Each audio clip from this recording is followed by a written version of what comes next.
Ang puting-puti at walang bahid na pribadong medical jet ay marahang lumapag sa runway ng Ninoy Aquino International Airport sa gitna ng maningning na mga ilaw ng gabi sa kabisera. Bumukas ang pinto ng eroplano at isang delegasyon ng mga doktor at royal advisor mula sa Dubai ang bumaba na may seryoso at nagmamadaling mga mukha. Sa sentro ng lahat ng atensyon, isang high-tech na wheelchair ang sumusuporta sa katawan ni Prinsipe Khalid, isang miyembro ng royal family ng United Arab Emirates. Ngunit ang katawan na iyon ay tila pinatuyo na ng lakas, na para bang ang buhay ay kinuha kasama ng kanyang mga binti. Matapos ang isang aksidente sa isang laro ng polo, 5 mahahabang taon siyang nalunod sa kawalan ng pag-asa.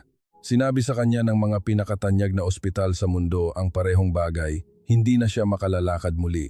Ngunit sa gabing iyon, habang ang Maynila ay buhay na buhay at walang tigil, walang sino man ang nakaaalam na sa maikling panahon, ang maliit na bansang ito ay yayanigin ang pananampalataya ng isang royal family at patutunayan sa mundo na kung minsan, ang tila walang pag-asa ay hindi naman talagang walang lunas, hindi pa lamang natatagpuan ang tamang pananaw. Matapos ang mga salitang tumama na parang kidlat sa gitna ng gabi sa Maynila, wala ni isang salita ang namutawi sa sinuman sa delegasyon ni Prinsipe Khalid. Ang marahang tunog ng mga gulong ng wheelchair na dumudulas sa makintab na sahig ng VIP reception room ay halos hindi marinig, ngunit mas mabigat pa ito kaysa sa lahat ng salita ng pang-aaliw sa mundo. Dahil para sa mga taong kasama ng prinsipe sa mahabang panahong iyon, ang tunog na iyon ay ang alingaw-ngaw ng isang kabiguan na tumagal ng 5 taon. 5 taon, kung saan ang binatang dating sumasakay sa kabayo ng may gayong kagandahan ay kinailangang alalayan, buhatin at panoorin ang sariling buhay na unti-unting lumalayo sa kanya. Bago ang aksidente, si Prinsipe Khalid ay ang mismong kahulugan ng perpeksyon sa lahat ng paraan. Siya ay bata, malakas, disiplinado, at isang kilalang tao sa royal family, hindi lamang dahil sa kanyang lahi kundi dahil din sa isang karakter na nangangako ng malalaking responsibilidad sa hinaharap.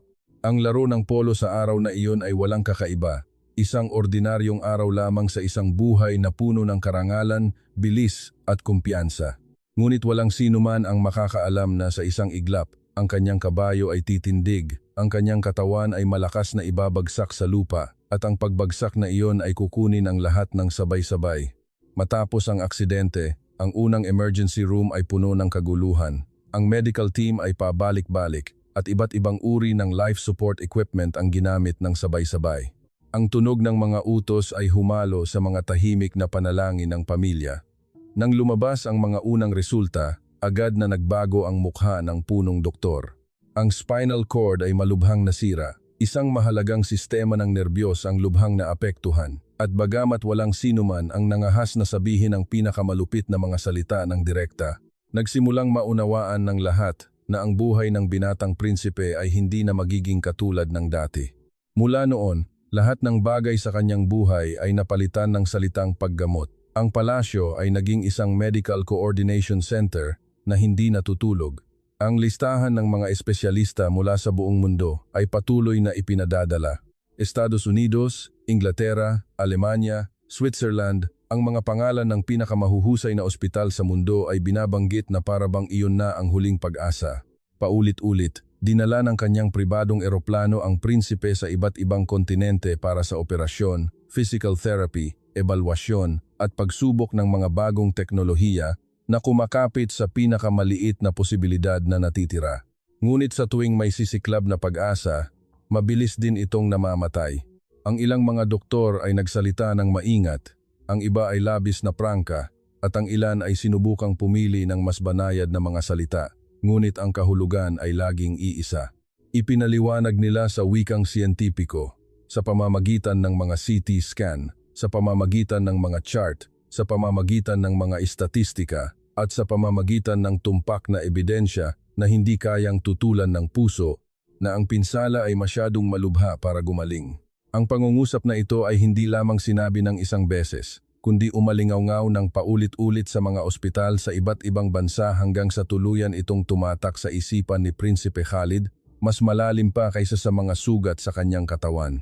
Sa paglipas ng panahon, ang mga dating malalakas na kalamnan ay nanghina. Ang kanyang mga binti na dating kumokontrol sa kabayo ng may katumpakan sa polo field ay ngayon ay nakakatakot na hindi tumutugon. Ang katahimikan ng kanyang katawan ang pinakamatinding pagpapahirap, hindi ang sakit, hindi ang tunog ng mga medical device o maging ang hatol ng mga eksperto, kundi ang mismong pag-uutos niya sa kanyang mga daliri sa paa na gumalaw at walang nangyayari.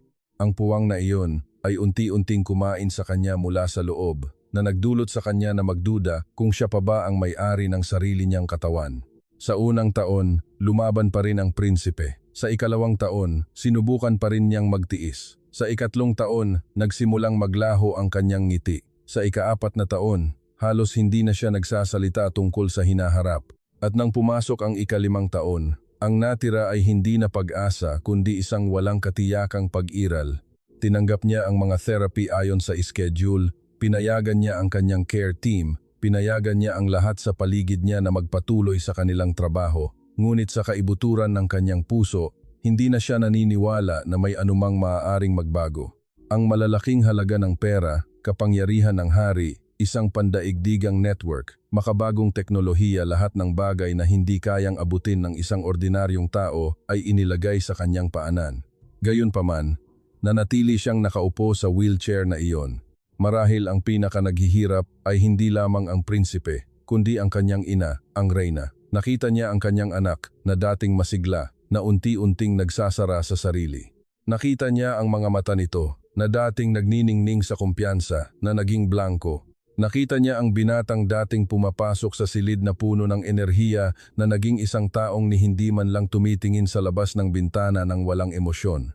Mas mahirap para sa isang ina na tanggapin ang kabiguan kaysa sa kanyang anak dahil ang puso ng isang ina ay hindi tumitigil sa paghingi ng isang pagkakataon kahit na sinasabi ng lahat ng dahilan sa mundo na wala nang natitira. Kaya ang paglalakbay na ito sa Pilipinas ay hindi nagmula sa pananampalataya ni Prinsipe Khalid kahit kaunti. Sa halip, ito ay ipinanganak mula sa walang humpay na panalangin ng kanyang ina. Narinig ng reyna ang mga kwento tungkol sa mga paggamot sa Asya, partikular sa Pilipinas, isang lupain kung saan marami ang naniniwala sa balanse ng katawan, isip at holistikong paggaling. Para sa iba, ang mga kwentong ito ay maaaring parang isang manipis na sinag ng pag-asa, ngunit para sa isang ina na nakasaksi sa kanyang anak na nalunod sa kadiliman sa loob ng maraming taon, kahit na ang pinakamaliit na liwanag ay sapat na para sundan niya. Gayunpaman, hindi dumating ang prinsipe dito bilang isang mananampalataya. Dumating siya sa Maynila bilang isang taong sobrang pagod na para maniwala. Kung gaano kaganda ang lungsod na ito, kung gaano kabait ang mga tao nito, o kung gaano katanyag ang mga doktor na Pilipino, wala sa mga iyon ang makatagos sa pader ng paulit-ulit na pagkabigo sa kanyang puso. Hayaan na lamang niya ang kanyang mga kasama na akayin siya. Hayaan na bumukas ang pinto ng eroplano, hayaan na gumulong pasulong ang wheelchair, bilang isang taong tumatanggap na magpatuloy sa paglalakbay dahil ayaw niyang saktan ang pagmamahal ng kanyang ina, hindi dahil naniniwala siyang maaaring magbago ang tadhana.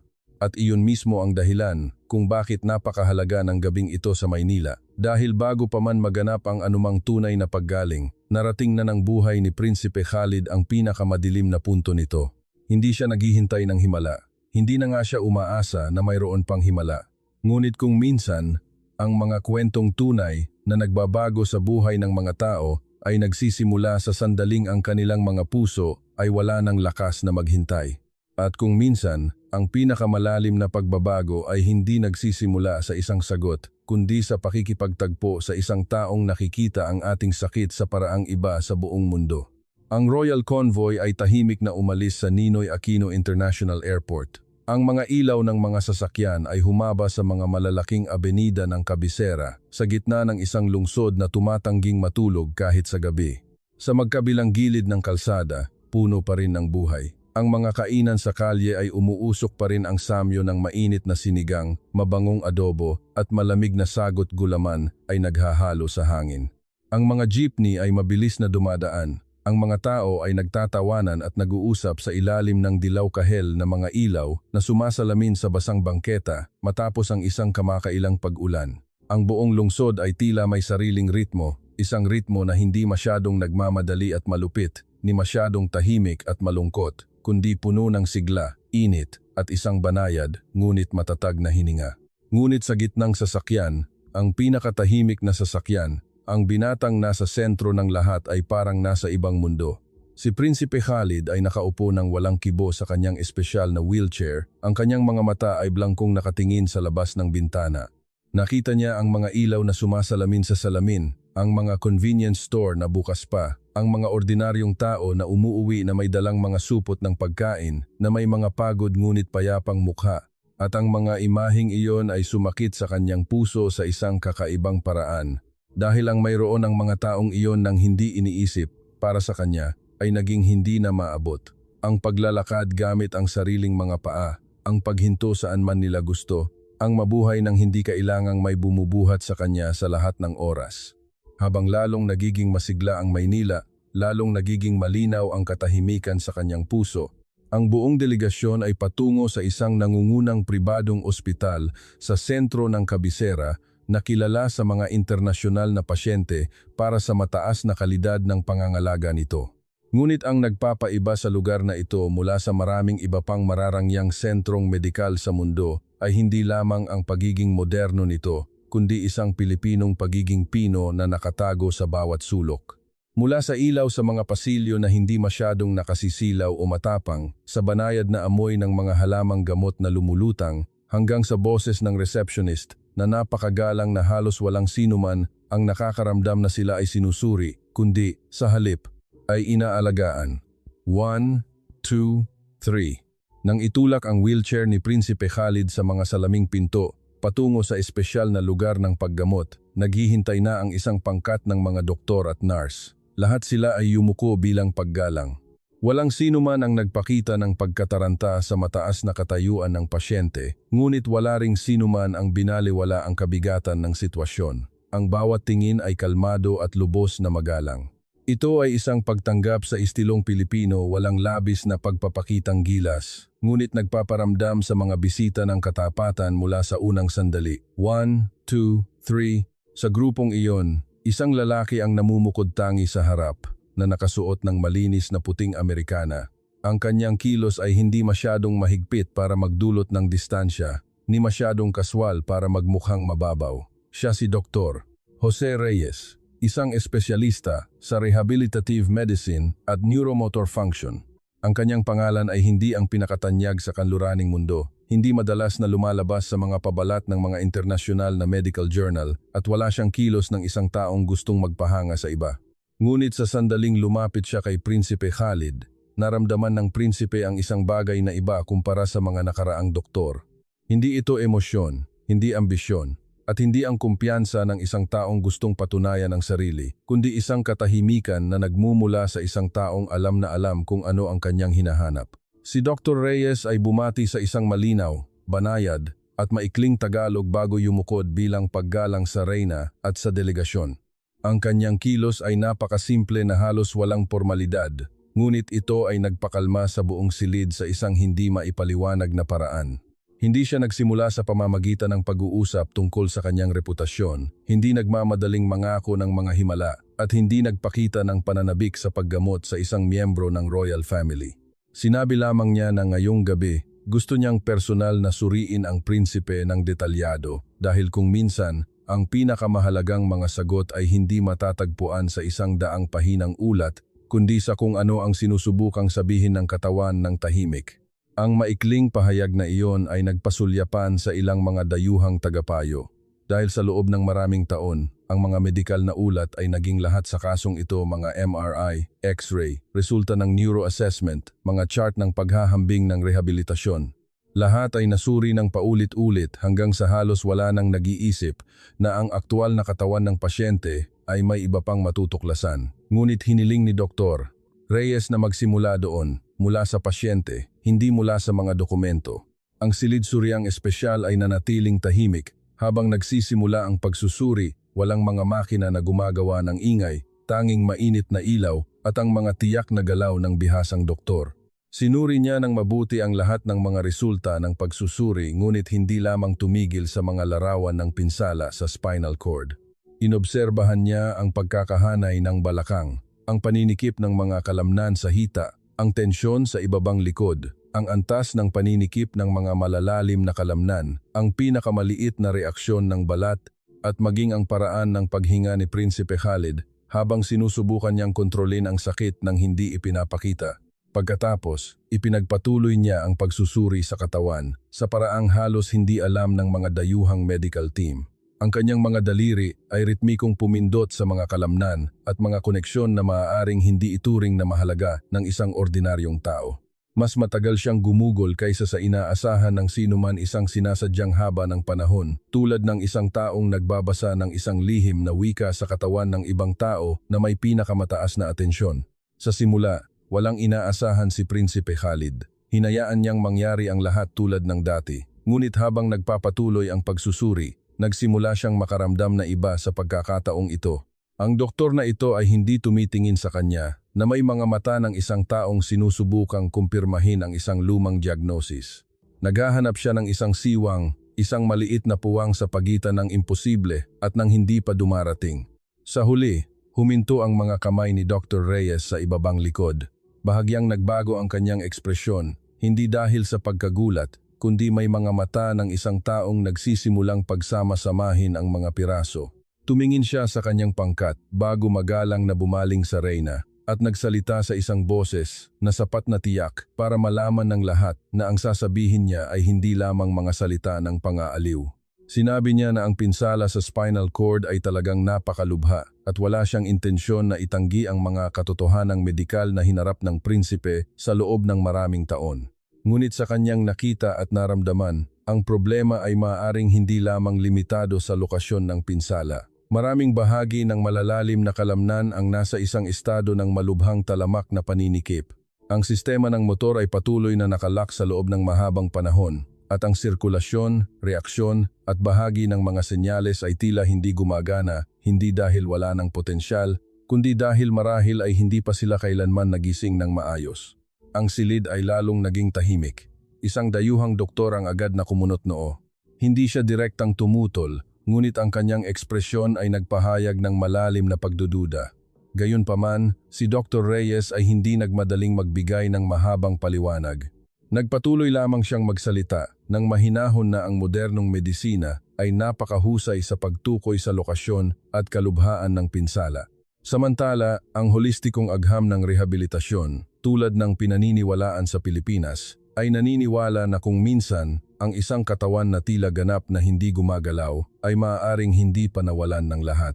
Kailangan lamang nito ng isang paraan upang muling ikonekta ang buong sistema. Walang sino man ang nangahas na sabihin na natagpuan na nila ang sagot. Ngunit sa mismong katahimikan na iyon, may isang bagay na tunay na nagsimula. Hindi ito isang himala, hindi isang panaginip, kundi isang bagay na mas malalim at mas kagalang-galang, isang posibilidad. At kung minsan, para sa isang taong matagal nang nasa kadiliman, ang pinaka-nakakayanig sa puso ay hindi isang biglaang liwanag, kundi ang pagkakaroon ng isang taong nangangahas na sabihin na marahil, ang kwentong ito ay hindi pa tapos. Ang mga salitang marahil, ang kwentong ito ay hindi pa tapos, ay hindi nag-alis ng mga pagdududa sa silidsuri. Sa halip, lalo nitong pinakapal ang dating katahimikan.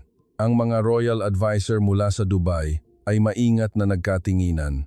2 o 3 dayuhang doktor na sumusubaybay sa kaso sa loob ng maraming taon ay hindi direktang nagpakita ng pagkadismaya, ngunit ang kanilang mga mata ay puno ng mga tanong.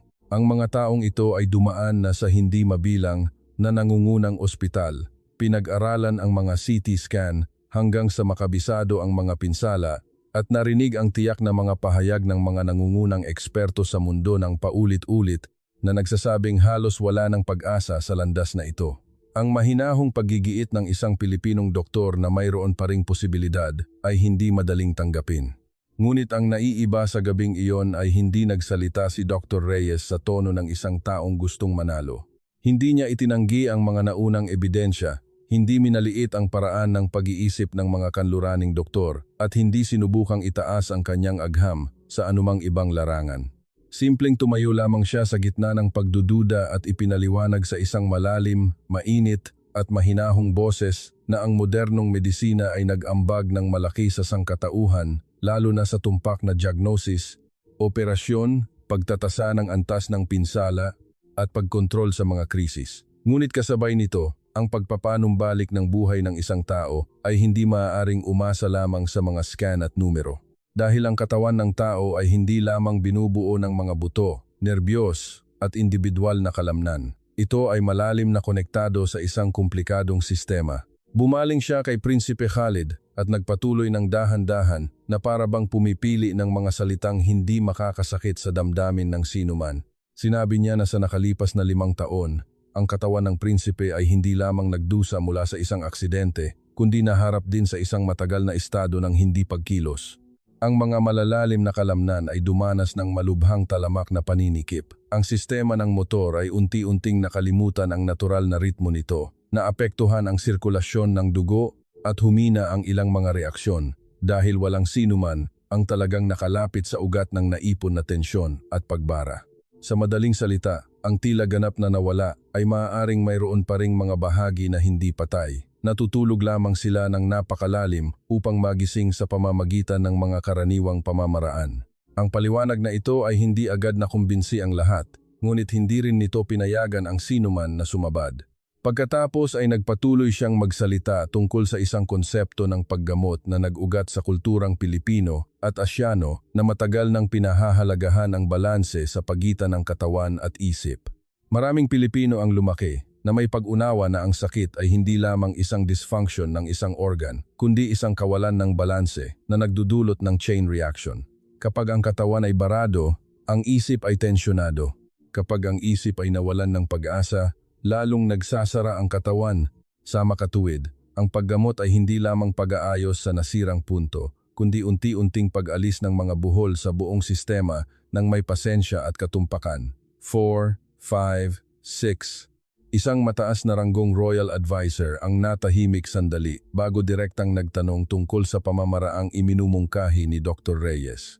Sumagot ang Pilipinong doktor nang walang pag-aalinlangan na ang unang hakbang ay hindi pilitin ang prinsipe na tumayo, hindi subukan ang kanyang mga limitasyon at hindi mangako ng mga hindi makatotohanang resulta. Sa halip, ito ay upang palayain ang tensyon ng mga malalalim na kalamnan, bawasan ang presyon na maaaring humadlang sa sistema ng nerbiyos, ibalik ang sirkulasyon, pasiglahin ang pandama, at unti-unting gisingin ang katawan upang maalala nito na maaari pa rin itong tumugon sa buhay.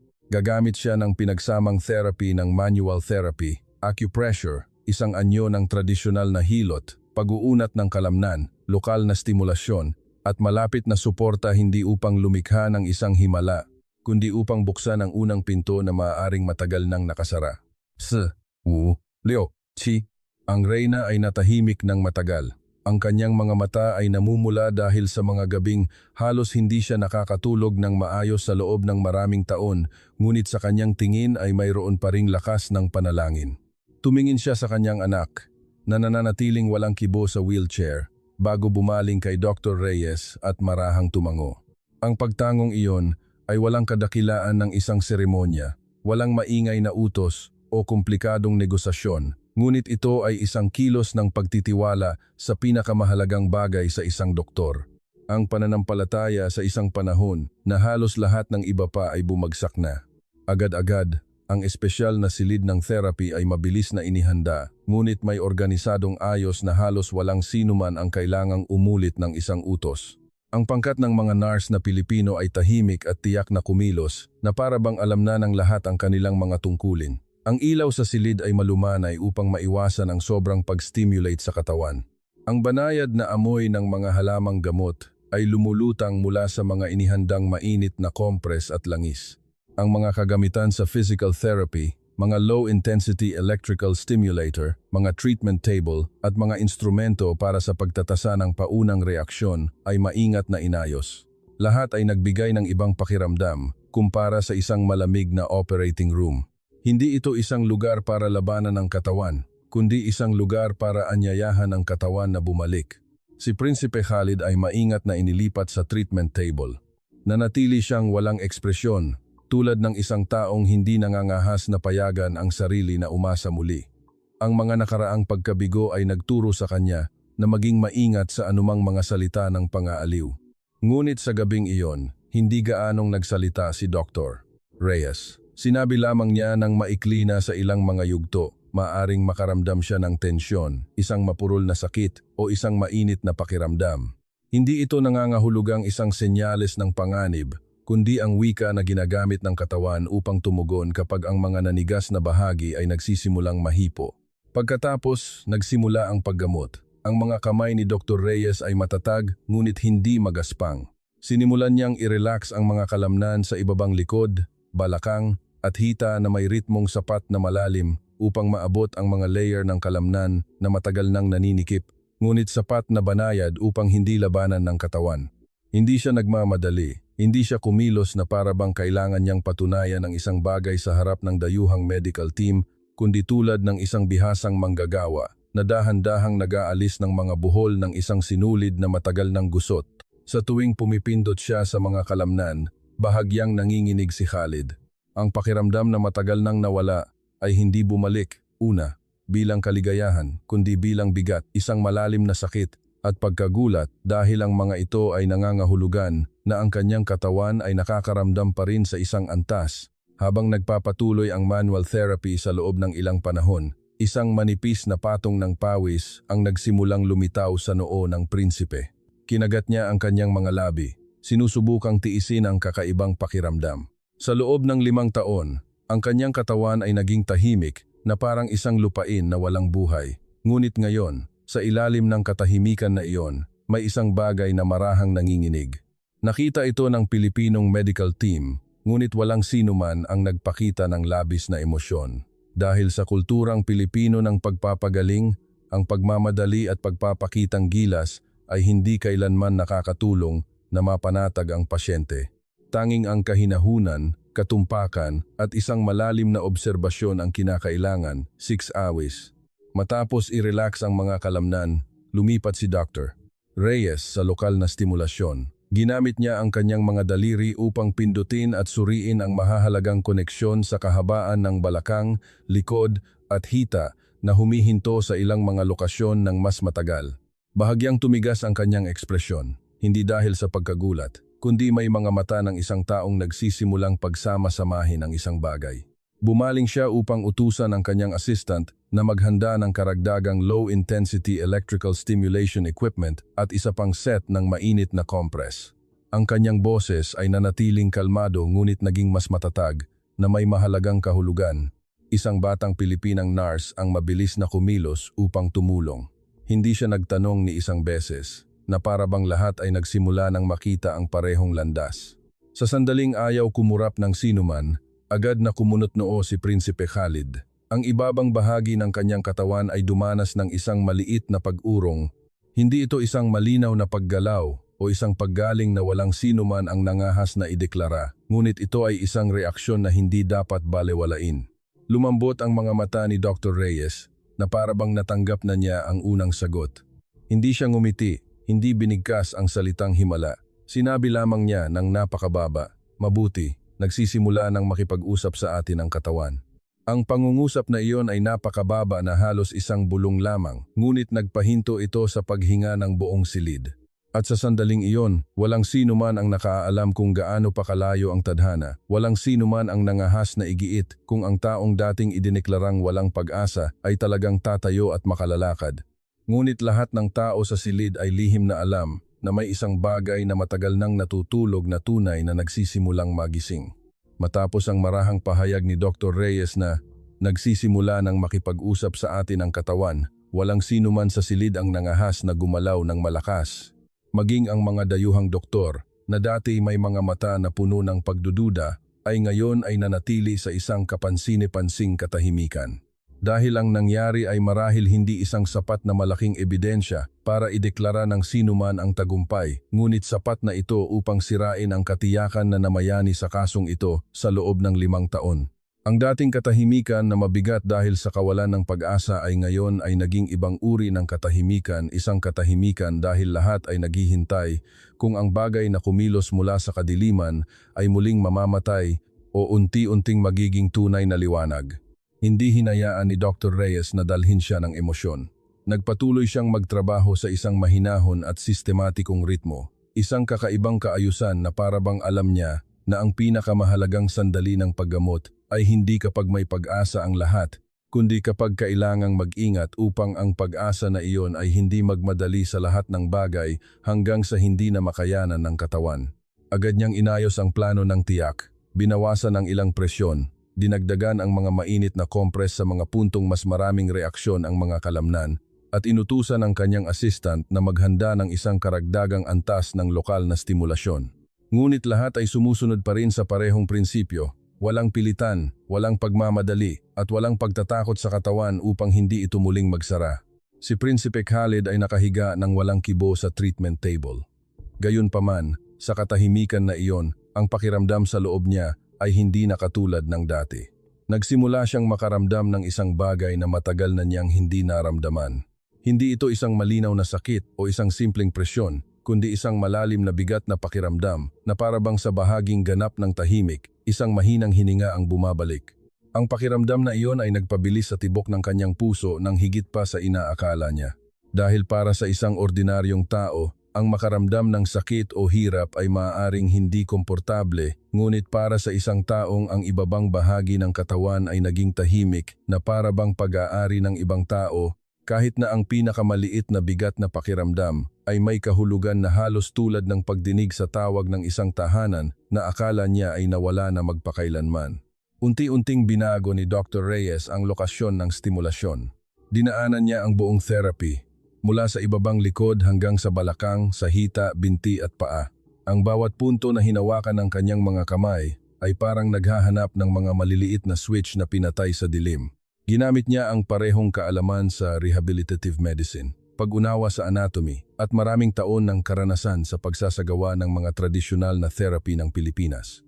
Ang ritmo ng kanyang mga kamay ay hindi nagpakita ng anumang pag-aalinlangan at puno ng paggalang sa katawan ng pasyente na parabang humihingi siya ng pahintulot kaysa sa pumipilit.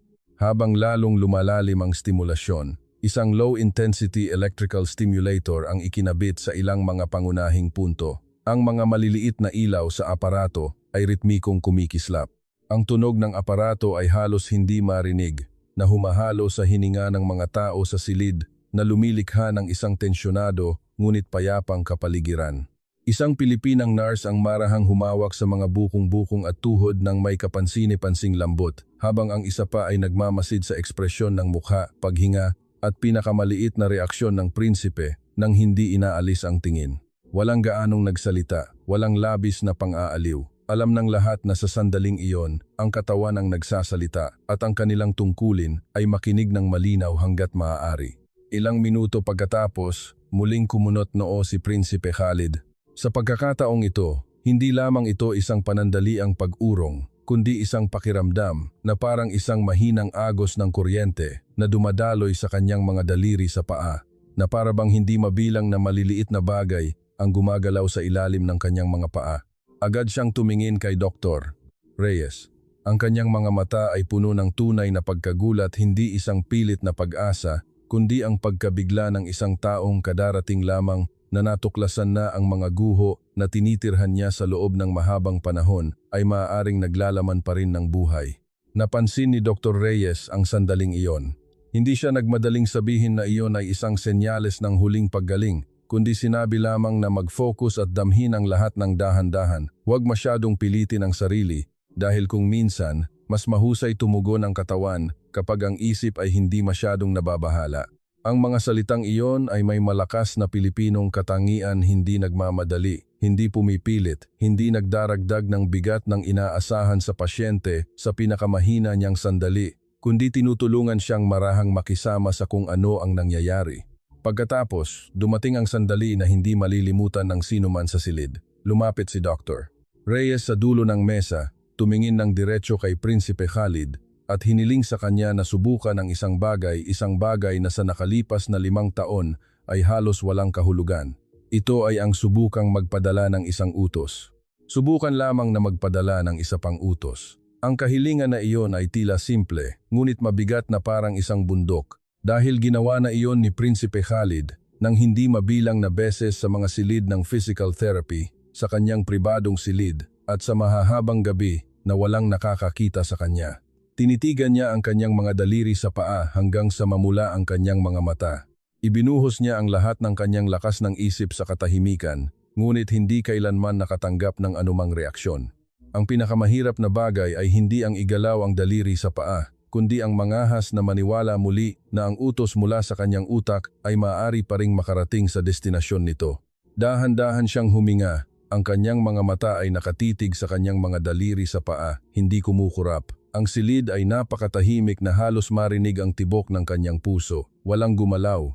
Ang mga dayuhang doktor na dating nagdududa ay ngayon ay nanatiling walang kibo, na parabang natatakot na ang isang masyadong malakas na paghinga ay maaaring makagambala sa sandaling iyon. 1 segundo ang lumipas, 2 segundo, 3 segundo, at pagkatapos, nangyari ang pinakamaliit na bagay. Gumalaw ang hinlalaki ng kanyang kanang paa. Hindi ito gaanong gumalaw, hindi malinaw na yumuko, hindi isang malaking imahe para isigaw sa media, ngunit gumalaw ito.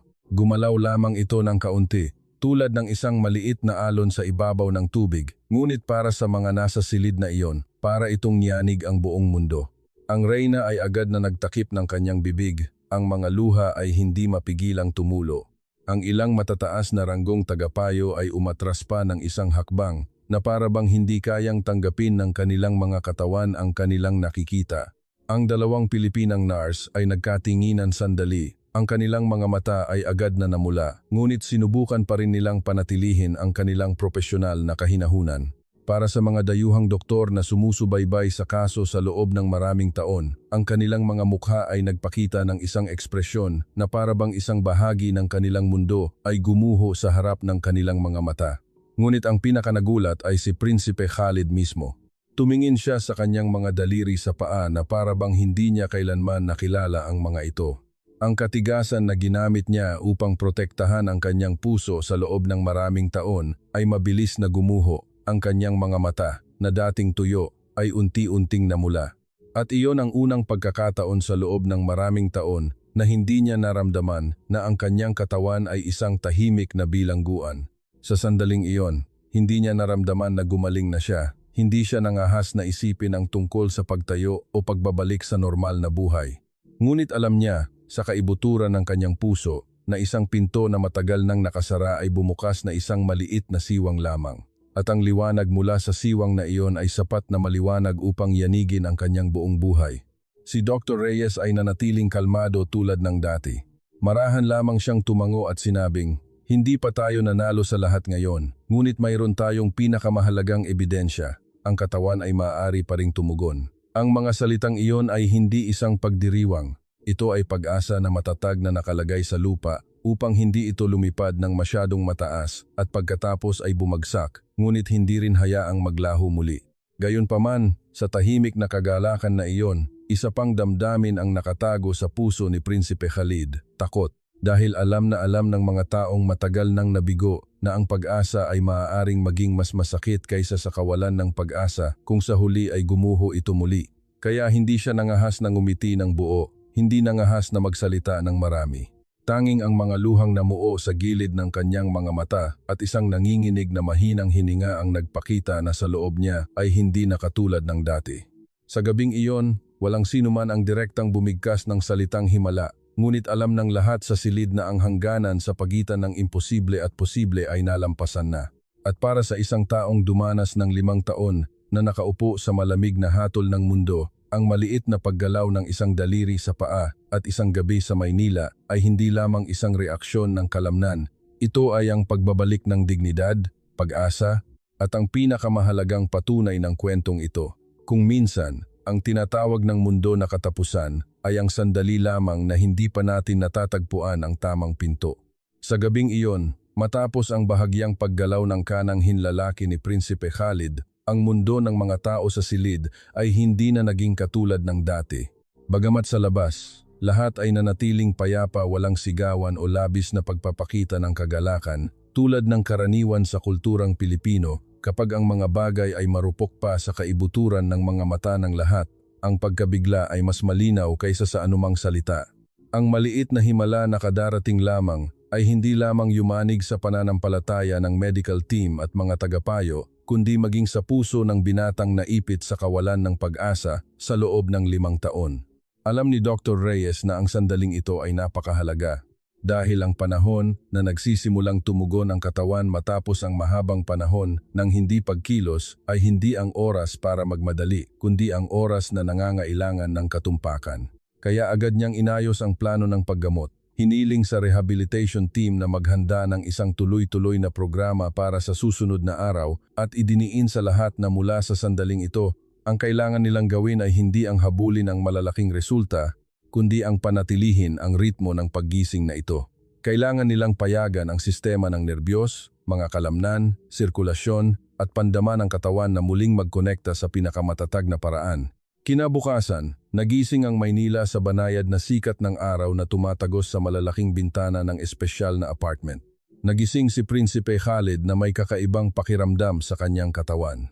Ang malalim na bigat na pakiramdam na naipon sa kanyang balakang at hita ay naroon pa rin. Ngunit sa pagkakataong ito, hindi ito nagdulot sa kanya ng kawalan ng pag-asa tulad ng dati. Sa halip, napagtanto niya na ang ibabang bahagi ng kanyang katawan ay hindi na isang tahimik na disyerto. Nakahiga siya ng walang kibo sandali. Pagkatapos ay sinubukan niyang muling magpadala ng parehong utos sa kanyang mga daliri sa paa. Bagamat ang reaksyon ay hindi pa rin malinaw, ang katotohanan na ang utos ay hindi naglaho sa kawalan tulad ng dati ay sapat na upang hindi mapigilan ang pagtibok ng kanyang puso. Nang umagang iyon, dumating ang rehabilitation team ng ospital na may mabait na ngiti sa estilong Pilipino.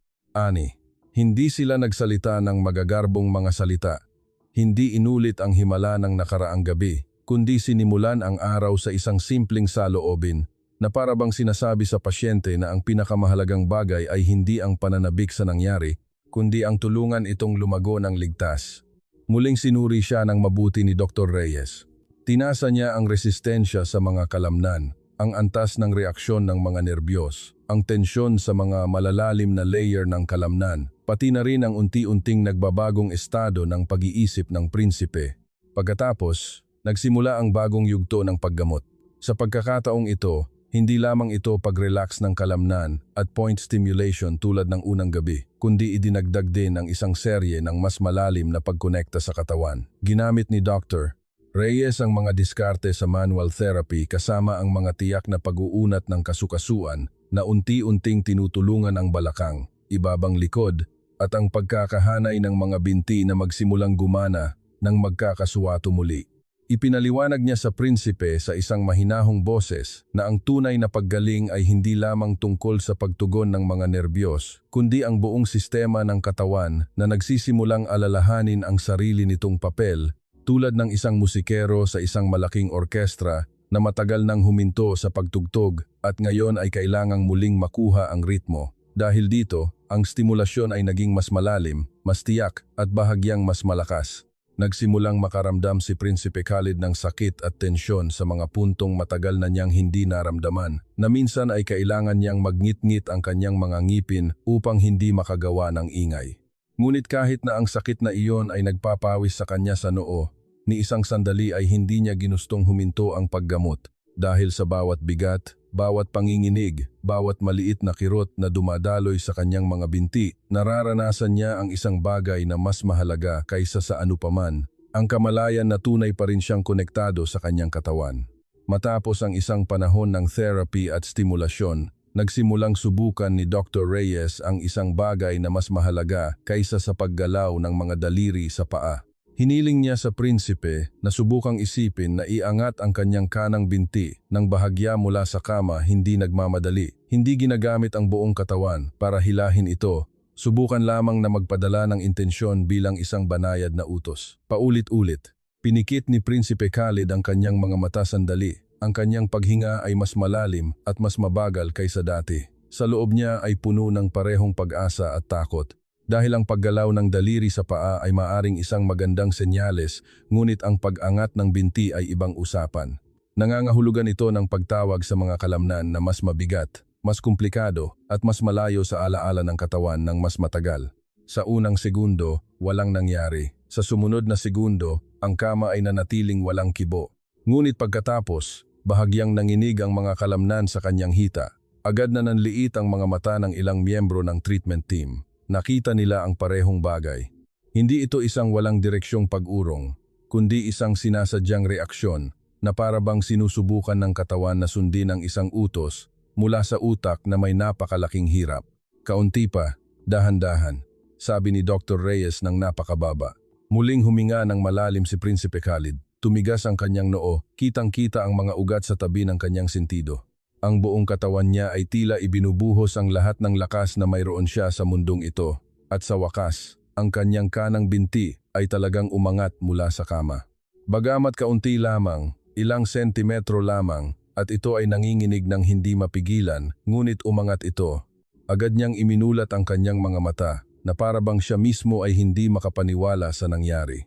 Iyon ang unang pagkakataon sa loob ng 5 taon na ang mga kalamnan sa kanyang binti ay hindi lamang tumugon sa panlabas na epekto, kundi sa kanyang sariling kalooban. Ang kapaligiran sa silid sa sandaling iyon ay puno ng isang damdamin na napakalaki para ilarawan, ngunit nanatiling may kakaibang kapayapaan sa istilong Pilipino. Walang tumalon sa tuwa, walang sumigaw, dahil alam ng lahat na isang sagradong bagay ang nangyayari sa harap ng kanilang mga mata at sa mga sandaling tulad nito, ang paggalang sa himala ay mas mahalaga kaysa sa anumang labis na pagpapakita. Ang reyna, na nakatayo sa isang tabi, ay muling napaluha. Itinaas niya ang kanyang kamay sa kanyang dibdib na marahang nagpapasalamat sa isang bagay na hindi kayang sabihin ng mga salita. Hindi pinalampas ni Dr. Reyes ang sandaling iyon. Matapos ang isang panahon ng pahinga upang maayos ang katawan, hiniling niya sa physical therapy team na tulungan siyang umupo ng maingat sa gilid ng kama.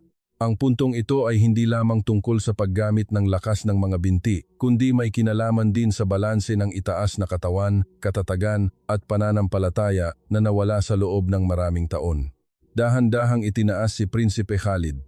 Ang bawat paggalaw ay nagpatrabaho ng husto sa mga kalamnan sa kanyang likod at tiyan, isang bagay na halos nakalimutan na niya ang pakiramdam. Ang pagkahilo, tensyon at panginginig ay nagpakagat sa kanyang mga labi. Ngunit habang sinusubukan ng kanyang katawan na tumayo ng tuwid sa isang posisyong nakaupo nang hindi agad bumabagsak, kitang-kita ang pagbabago sa kanyang mga mata. Hindi na ito ang mga mata ng isang taong nawalan ng pag-asa. Mula sa posisyong nakaupo, pinanood siya sandali ni Dr. Reyes na para bang tinitimbang ang lahat sa katahimikan. Pagkatapos ay hiniling niya sa rehabilitation team na magdala ng isang walker sa silid. Ang utos na iyon ay nagpahinto sa paghinga ng ilang tao sa silid. Dahil bagamat ang pag-angat ng binti at pag-upo ay mahahalagang hakbang, ang pagsisimulang maglagay ng bigat sa mga binti ay isang ganap na ibang mundo. Maging si Prinsipe Khalid ay nagpakita ng malinaw na pag-aalinlangan. Malakas na sumalakay sa kanya ang takot, hindi lamang takot na mahulog, hindi lamang takot sa sakit, kundi ang takot na kung susubukan niyang pumunta doon at hindi tumugon ang kanyang katawan, ang pag-asang kadarating lamang ay maaaring gumuho muli sa harap ng kanyang mga mata. At para sa isang taong paulit-ulit na nabigo, walang sakit na mas nakakatakot kaysa sa kailangang pulutin muli ang mga piraso ng sariling pag-asa. Napansin ni Dr. Reyes ang takot na iyon. Kaya hindi siya nagsalita ng may sigasig upang hikayatin siya, hindi niya sinabing laban lang ng mababaw. Sinabi lamang niya ng dahan-dahan, "Ngayon, hindi natin sinusubukan kung ang prinsipe ay isang malakas na tao. Simpleng nakikinig lamang tayo sa katawan upang makita kung gaano na ito kahanda." At pagkatapos, hakbang-hakbang, walang pumipilit sa prinsipe na maging perpekto ngayon, kailangan lamang mangahas na subukan kung ano talaga ang mayroon ang prinsipe. Ang mga salitang iyon ay tila nag-alis ng isang pabigat sa dibdib ng prinsipe. Sa tulong ng rehabilitation team, dahan-dahan niyang inilagay ang parehong mga paa sa sahig. Ang malamig na pakiramdam ng sahig ng silid ay marahang umakyat sa kanyang mga talampakan na matagal nang naging manhid na nakakatakot. Muling bumilis ang tibok ng kanyang puso. Ang panginginig ng mga kalamnan sa magkabilang gilid ay mas kitang-kita habang mahigpit siyang kumapit sa walker. Pagkatapos, sa suporta ng 2 tao sa kanyang tabi at sa lahat ng natitirang lakas ng isip sa mundong ito, dahan-dahang tumayo si Prinsipe Khalid sa sarili niyang mga paa. Ang sandaling iyon ay tila walang katapusan. Ang kanyang mga binti ay nanginginig ng husto. Ang kanyang itaas na katawan ay bahagyang umindayog. Lahat ng kanyang mga kalamnan ay sumisigaw sa sobrang pagsisikap, ngunit talagang nakatayo siya. Hindi perpekto, hindi matatag, hindi maganda, ngunit talagang nakatayo siya. Ang mga luhang sinubukan niyang pigilan mula noong nakaraang gabi ay sa wakas ay tahimik na tumulo Dahil kung minsan, ang mga tao ay hindi umiiyak dahil sa kahinaan, kundi dahil sa isang katotohanan na napakaganda para kayanin ng puso.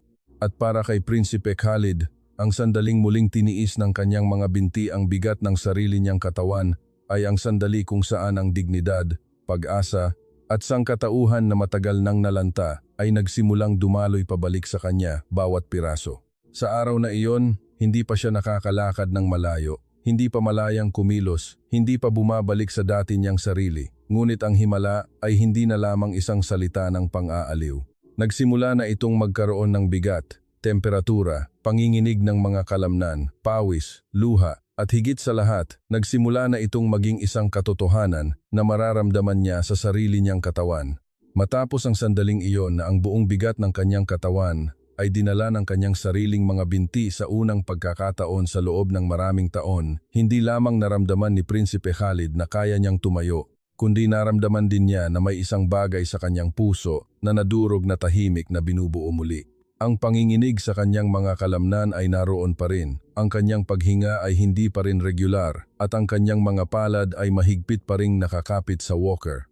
Ngunit sa kaibuturan, isang hindi nakikitang pagbabago ang nagaganap. Nagsimula siyang maniwala sa unang pagkakataon na ang katawan na ito ay marahil hindi na magiging kanyang bilangguan habang buhay.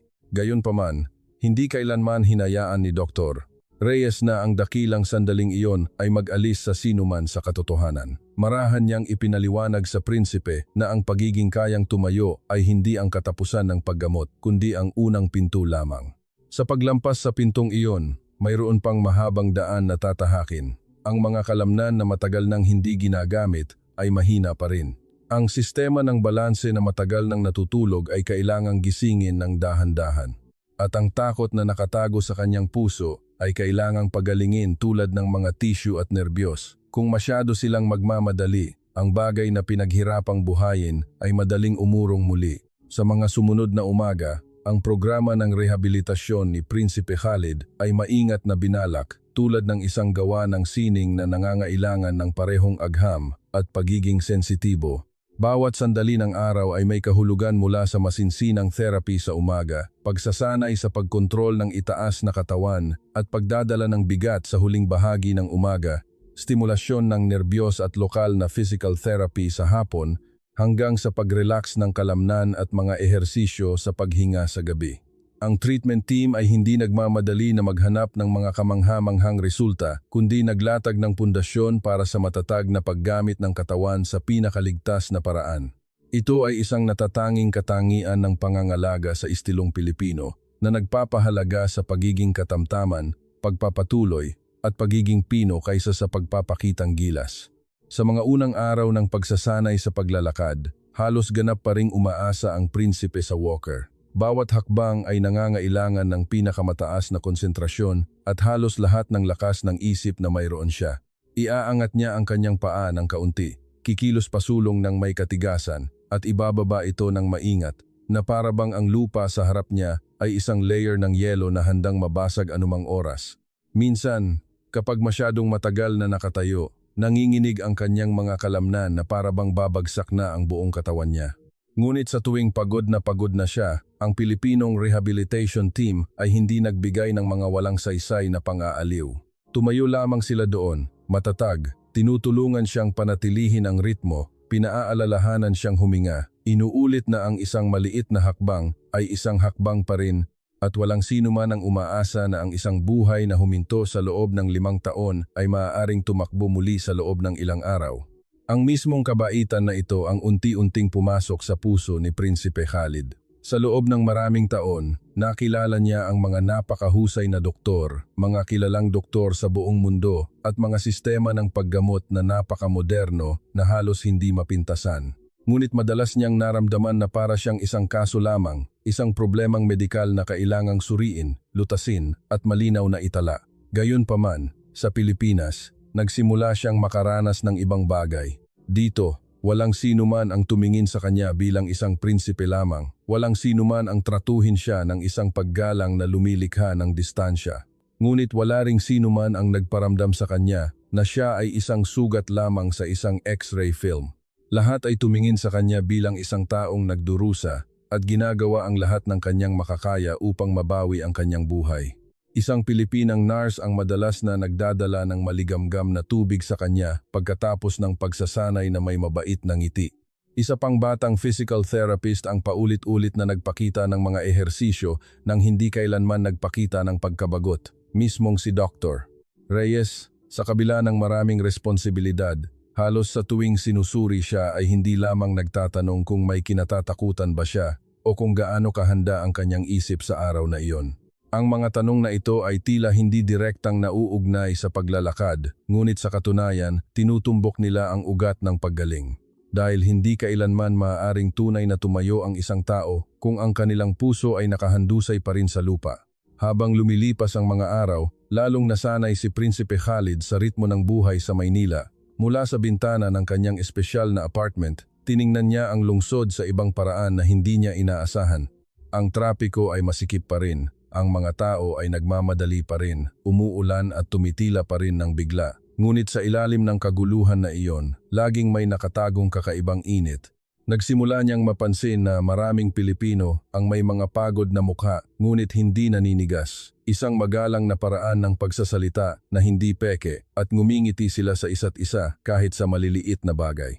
Tila hindi ito direktang nauugnay sa medisina, ngunit unti-unti nitong ipinaunawa sa kanya kung bakit iba ang pakiramdam ng paggamot dito. Dahil hindi lamang ito nakabatay sa teknolohiya o reputasyon, kundi sa isang kultura na pinahahalagahan pa rin ang sangkatauhan sa bawat tao. 9, 10, 11.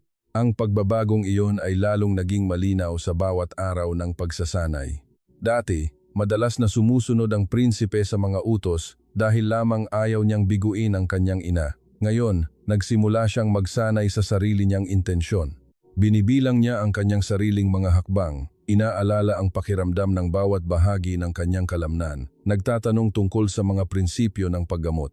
Interesado siyang malaman kung bakit kailangan nilang ihanay ang balakang, bakit kailangan nilang magsanay sa paglilipat ng bigat, bakit kasing halaga ng paghinga ang lakas ng mga binti. Matiyagang ipinaliwanag ni Dr. Reyes ang lahat sa kanya, na ang paglalakad ay hindi lamang isang bagay ng mga binti, kundi ang koordinasyon ng buong katawan mula sa paghinga, itaas na katawan, balanse ng isip, hanggang sa pananampalataya na mayroon ng isang tao sa kanyang sarili. Dahil kung hindi pinahihintulutan ng isip ang isang hakbang, madalas na mag-aalinlangan ang katawan.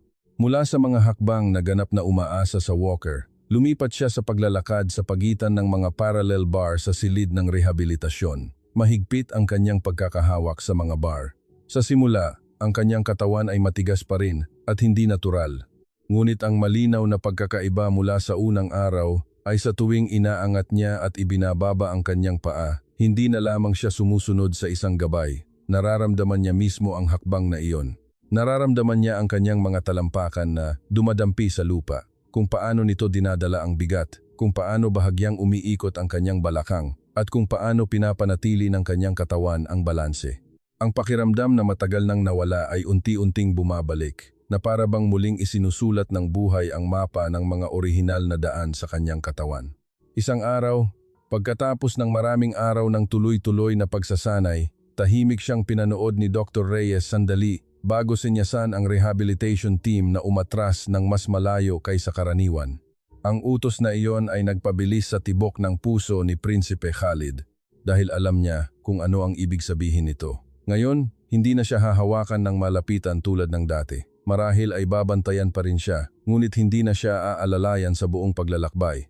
Huminto siya sa pagitan ng mga parallel bar, bahagyang mabigat ang kanyang paghinga, pinagpapawisan ang kanyang mga palad. Ang kanyang mga mata ay nakatitig sa isang punto sa unahan, tulad ng isang taong tumitingin ng lampas sa sarili niyang takot. Hindi gaanong nagsalita si Dr. Reyes. Sinabi lamang niya, hakbang-hakbang. Hindi kailangang maging perpekto, kailangan lamang maging totoo. Ang pangungusap na iyon ay simple ngunit may malalim na kahulugan. Dahil pinalaya siya nito mula sa lahat ng inaasahan na nag-iwan lamang ng katotohanan sa harap niya, ang susunod na hakbang at ang susunod na hakbang pagkatapos noon. Binitawan ni Prinsipe Khalid ang isa sa mga bar, bahagyang tumagilid ang kanyang katawan, ngunit hindi nahulog. Pagkatapos, dahan-dahan niyang binitawan ang kabilang bar. Ang katahimikan sa silid ay napakalalim na tila bumagal ang oras. Maingat siyang humakbang pasulong gamit ang kanyang kanang paa. Ibinaba ito. Sumunod ang kaliwang paa sa isa pang hakbang. Pagkatapos ay isa pa at isa pa. Sa pagkakataong ito, walang humipo sa kanya. Naglalakad siya sa sarili niyang mga paa. Bagamat hindi pa rin matatag, bagamat matigas pa rin, at kailangan gamitin ang halos lahat ng kanyang konsentrasyon, bawat hakbang na ginawa sa silid na iyon ay isang malinaw na patunay na hindi na lamang siya isang pasyenteng mahusay tumugon. Nagbabalik na siya bilang isang taong kayang kumilos sa sarili niyang mga paa. Nang makarating siya sa dulo ng mga parallel bar, huminto siya sandali bago lumingon. Namumula ang kanyang mga mata, bahagyang nanginginig ang kanyang mga labi. Ngunit sa pagkakataong ito, ang mga luhang namuo ay hindi luha ng kabiguan. Ito ay luha ng isang taong kadarating lamang na naranasan ang kalayaan sa unang pagkakataon matapos mabuhay sa kadiliman ng higit sa kalahating dekada. Ang kanyang ina, na nanonood mula sa labas, ay marahang napaluhod. Ang kanyang mga binti ay nanghina dahil sa sobrang emosyon. At ang buong medical team, sinubukan nilang manatiling kalmado sa estilong Pilipino, ngunit ang liwanag sa kanilang mga mata ay hindi maikakaila. Sa sandaling iyon, naunawaan ni Prinsipe Khalid ang isang bagay na hindi niya kailanman naunawaan noon. Ang tunay na paggaling ay hindi lamang tungkol sa pagpapagana muli ng katawan. Ito ay tungkol sa pagpapanumbalik ng pananampalataya sa isang tao, pagbabalik sa kanya ng kakayahang maniwala na ang bukas ay maaari pa ring maging iba sa kahapon. At iyon ang ibinibigay sa kanya ng Pilipinas, hindi lamang kasanayang medikal, hindi lamang isang paraan ng paggamot na iba sa mundong alam niya, kundi ang kakayahang tingnan siya bilang isang buong tao, katawan, isip, takot, dignidad, at sangkatauhan na hindi pa rin napapatay. Mula sa araw na iyon, hindi na siya ang prinsipe na naghihintay ng paggamot sa isang wheelchair ni isang lalaking ganap ng gumaling. Ngunit siya ay naging isang bagay na mas mahalaga. Isang taong muling isinilang, hakbang-hakbang sa isang tunay na paraan at sa kanyang sariling mga paa. Matapos ang araw na iyon na si Prinsipe Khalid ay nakalakad ng mag-isa sa unang pagkakataon sa loob ng rehabilitation room, ang balita isang bagay na hindi inaasahan ng sino man noon ay nagsimulang mabilis na kumalat sa Dubai, libu-libong kilometro ang layo. Ngunit ang balita ay hindi kumalat sa anyo ng mga pinalaking tsismis. Ito ay sinamahan ng nanginginig na boses ng mga mahal sa buhay, ng mabilis na mga larawan mula sa care team, ng kumpirmasyon mula sa mga dating maingat na eksperto at higit sa lahat, ng isang hindi maikakailang pagbabago sa mismong prinsipe. Sa palasyo sa Dubai, isang kakaibang katahimikan ang bumalot sa pribadong silid-pulungan ng pamilya. Ang mga taong nakakarinig lamang ng mga medikal na ulat na puno ng mga salitang tulad ng matatag na kondisyon, limitado at malamang na hindi gumaling ay ngayon ay nakatanggap ng isang bagong hanay ng mga salita. Halos hindi ka pani-paniwala. Nakatayo na siya. Kaya na niyang dalhin ang bigat. Naglakad siya ng mag-isa. Ang mga salitang ito ay nagpatigil kahit sa mga taong matagal nang namuhay kasama nito. Kung minsan, ang isang maganda ngunit biglaang katotohanan ay nagpapatigil sa mga tao tulad ng isang masamang balita. Ang reyna, ina ni Prinsipe Khalid, ang pinaka-emosyonal. Hindi siya ang taong kadarating lamang na nagsimulang umasa, kundi isang taong matagal nang umasa na ang salitang pag-asa ay halos sumakit sa kanya. Siya ang yumakap sa kanyang anak sa araw na sinabi sa kanya ng mga doktor mula sa iba't ibang bansa na sumuko na. Siya ang nakasaksi sa unti-unting pagdidilim ng mga mata nito bawat taon, at siya ang pumili pa ring dalhin siya sa Pilipinas kahit na siya mismo ay hindi sigurado sa magiging resulta. Nang marinig niya ang huling ulat mula sa kasamang team, hindi mapigilang tumulo ang kanyang mga luha dahil ang matagal na niyang hinihintay ay sa wakas ay hindi na lamang isang salita ng pang-aaliw. Ngunit kahit na, ayaw niyang maniwala lamang sa kanyang narinig. Kailangan niyang makita ito ng sarili niyang mga mata, maramdaman ito ng sarili niyang puso upang makasiguro na ang kanyang anak ay talagang nakatayo muli sa mundong ito. Kaya mabilis siyang naghanda upang lumipad patungong Maynila. Gayunpaman, bagamat ito ay isang royal delegation, ang nag-udyok sa paglalakbay na ito ay hindi ang formalidad, hindi isang pagpapakita ng kapangyarihan, at hindi isang pagsusuri sa mga pamantayan ng ospital. Ito ay ang paghila mula sa puso ng isang ina na gustong tumakbo upang masaksihan ang sandaling tumayo muli ang kanyang anak. Sa araw na dumating ang reyna at ang royal delegation sa ospital sa Maynila, bahagyang maalinsangan ang hangin, tulad ng isang tropical na klima matapos ang isang kamakailang pag-ulan. Ang banayad na sikat ng araw ay tumama sa mga salamin ng gusali na lumilikha ng isang malabong refleksyon. Lahat ay tila napakapayapa na halos hindi ka panipaniwala na sa loob lamang ng ilang minuto, isang sandali na magbabago sa kwento ng buhay ng isang buong pamilya ang magaganap. Sa loob ng rehabilitation center, si Dr. Reyes at ang kanyang team ay hindi naghanda ng isang malaking palabas para magpahanga. Walang marangyang seremonya ng pagtanggap o magagarbong mga salita. Tanging ang simpleng istilong Pilipino na naglalaman ng malalim na paggalang. Pinili nila na ang pinakamahalagang sandali ay para sa pamilya, hindi para sa palabas. Dahil sa kulturang Pilipino, lalo na pagdating sa pagdurusa at paggaling, ang pinakatotoo ay laging ang pinakasimple. Nang bumukas ang pinto ng rehabilitation room, nakita ng reyna ang kanyang anak, nakasuot ng damit pang-ensayo hindi sa isang wheelchair, hindi nakahiga ng walang lakas, kundi nakatayo ng matatag sa tabi ng mga parallel bar sa sarili niyang mga paa. Ang imaheng iyon pa lamang ay nagpatigil sa kanyang mundo.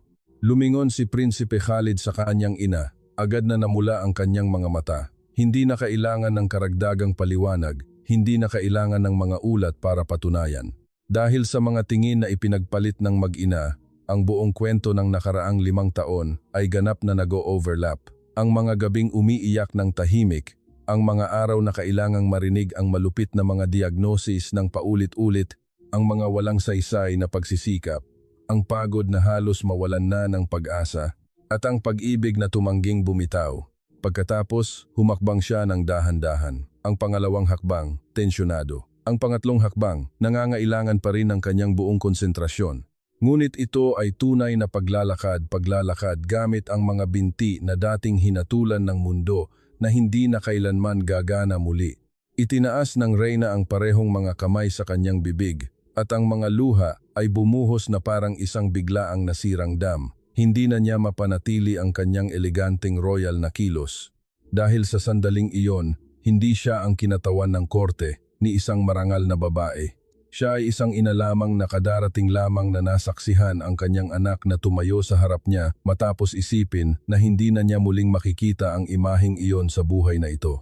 Nang lumapit sa kanya ang prinsipe, niyakap niya ito ng mahigpit. Halos hindi alintana ang mga tingin ng iba. Ang mga hikbi na matagal na niyang pinigilan ay hindi mapigilang lumabas. Maging si Prinsipe Khalid ay hindi napigilan ang kanyang damdamin.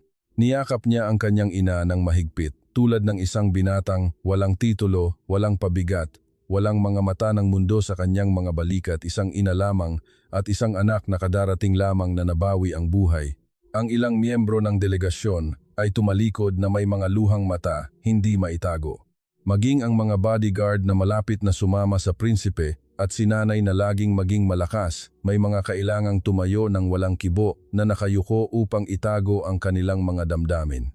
Nasaksihan nila siya mula sa araw na puno siya ng enerhiya. Nakita nila ang mabagal na pagbagsak ng isang taong sa labas ay mayroon ng lahat, ngunit sa loob ay unti-unting nawawalan ng pinakamahalagang bagay. Kaya ang makita siyang naglalakad pabalik sa kanyang pamilya ngayon ay hindi lamang isang imahe ng paggaling. Ito ay isang imahe ng naibalik na dignidad, isang imahe ng isang buhay na tumangging magtapos sa hatol ng mundo.